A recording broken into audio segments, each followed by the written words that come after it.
guys, Otterboy VA here. Well, here we are. Opening night of Godzilla Kong: The New Empire. I know I haven't really been super consistent as far as uploading and streaming goes, but I've just been a little busy, working extra shifts at my day job. I saw Godzilla -1 a bunch of times in theaters, and I've been hard at work writing all my thoughts about the movie for a video I'm planning. However, what was simply going to be a singular movie review for me to put out in time for the latest Monsterverse entry ended up turning into an analysis of the entire film franchise. So needless to say, that's going to take a bit more time, because that deserves an entirely separate video. And I'm going back to working on it as soon as I'm done recording this, but I just wanted to make some sort of video regardless to put everyone in the right mindset for this upcoming movie.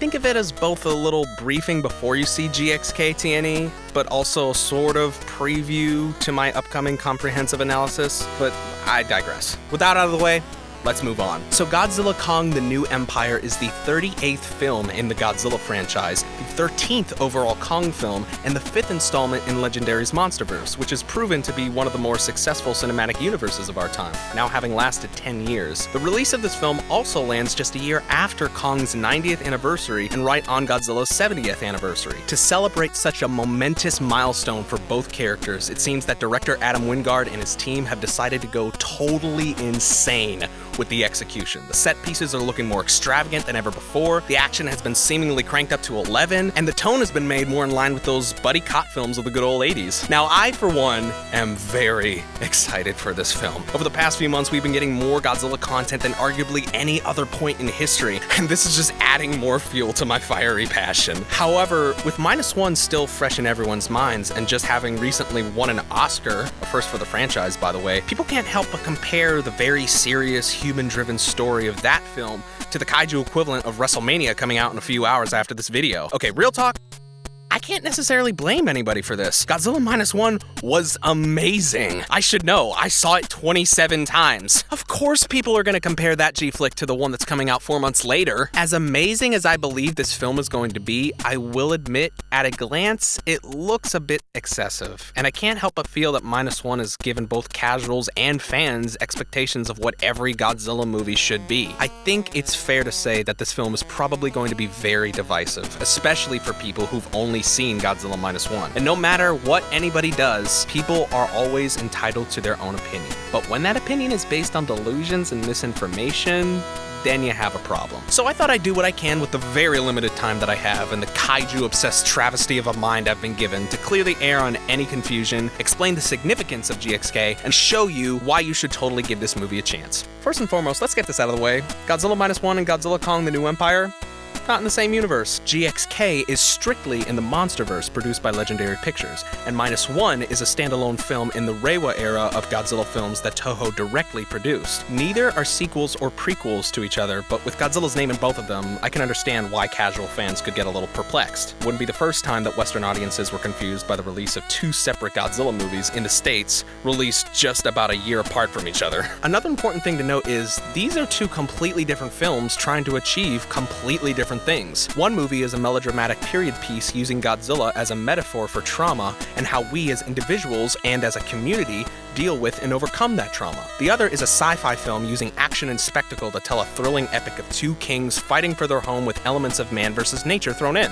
Okay, so with the basics out of the way, the question is, why is this upcoming film such a big deal? On a very simple level, the novelty of seeing these massive icons of not just film, but entire nationalities cross over is just very appealing.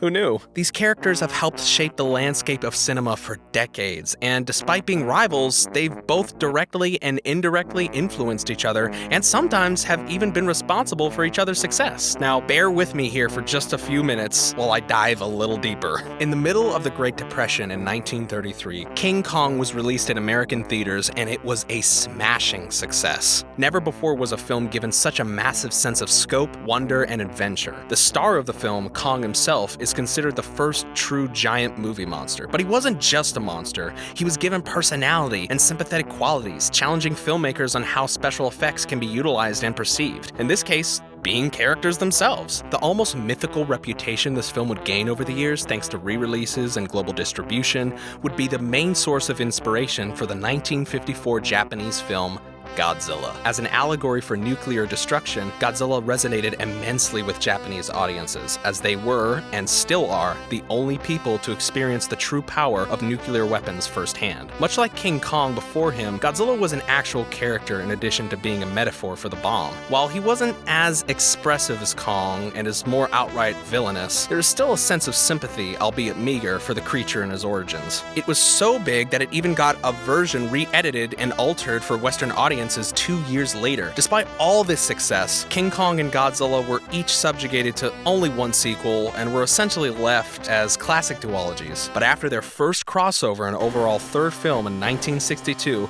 their popularity exploded. King Kong vs. Godzilla was very self-aware, treating its title fight more like a pro wrestling match that would go on to define nearly all Godzilla and Kong fights. It also acted as a satire of Japanese television at the time, and the insane things corporations would do just to sell a product. As the most attended Godzilla movie, it's no wonder it received such a legendary status. Hell, there was even a rumor that was going around for years that the film had two different endings. In the American version, Kong wins, but in the Japanese version, Godzilla wins. But that's since been debunked. Spoilers, Kong wins in both. Total bullcrap, by the way. But it made sense because he was the more popular monster at the time. Regardless, it's thanks to their first fight that we have more King Kong and Godzilla movies. Afterwards, the monsters went their separate ways and went on to garner huge amounts of commercial and critical success in their own rights. And once the Showa era of Godzilla ended in 1975, Kong came back the next year with a gritty, realistic American remake. It even incorporated suitmation and other special effects made popular by the Godzilla movies. And then, after Kong's updated revival, the Godzilla series came back with the Heisei era in 1984, gave it a fresh new coat of paint and a much darker and serious tone. These were the movies of a brand new era. The filmmakers around this time gave the monsters a much-needed edge after years of being marketed towards family-friendly audiences, further ensuring their placement in pop culture forever. Basically, if you got a gritty reboot between the late 70s and early 90s, you know you've made it. And while not directly or necessarily having much of an impact on each other in the early 2000s, it's still really interesting that a new King Kong remake came out a year after Godzilla's supposed retirement.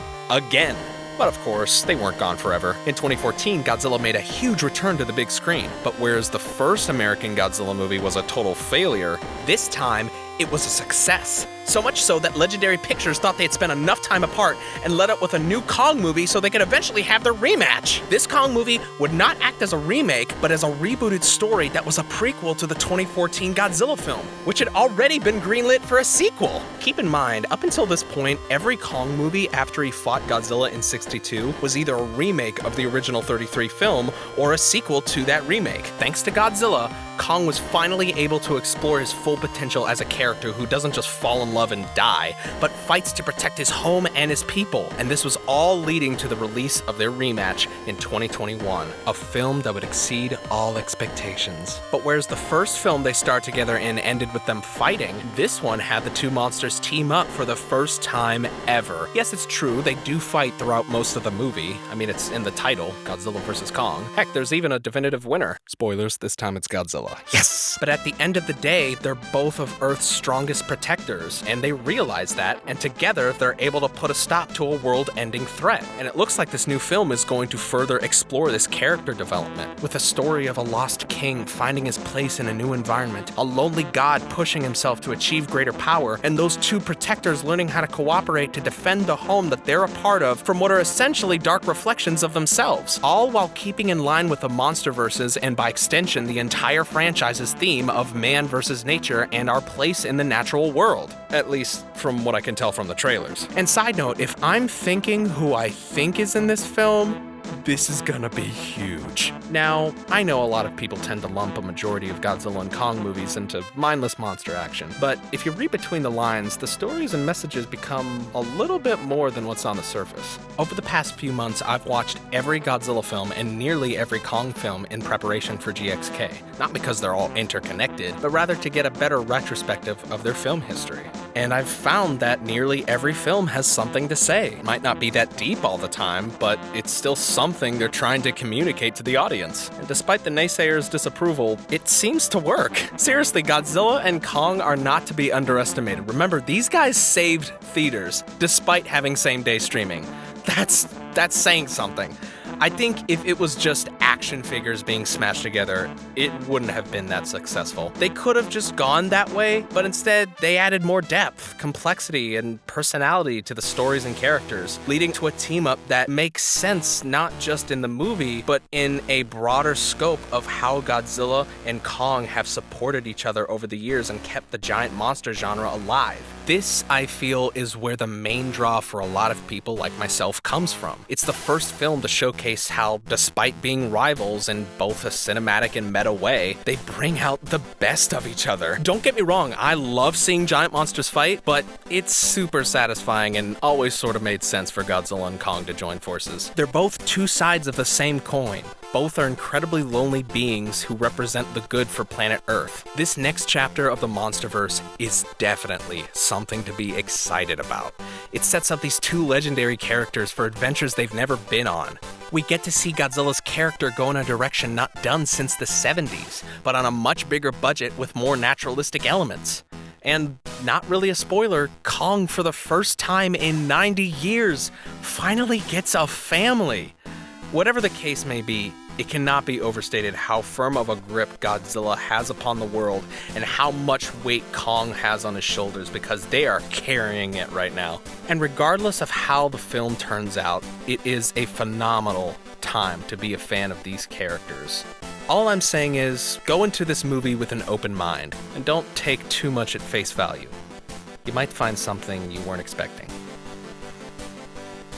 Thank you so much if you made it this far. If you like this video, be sure to give it a thumbs up, share with your friends, and comment down below what you're most excited about in Godzilla Kong: The New Empire, in theaters today. Subscribe and hit the bell if you want to see more inconsistent content. If you want to lose more brain cells, follow me on Twitter.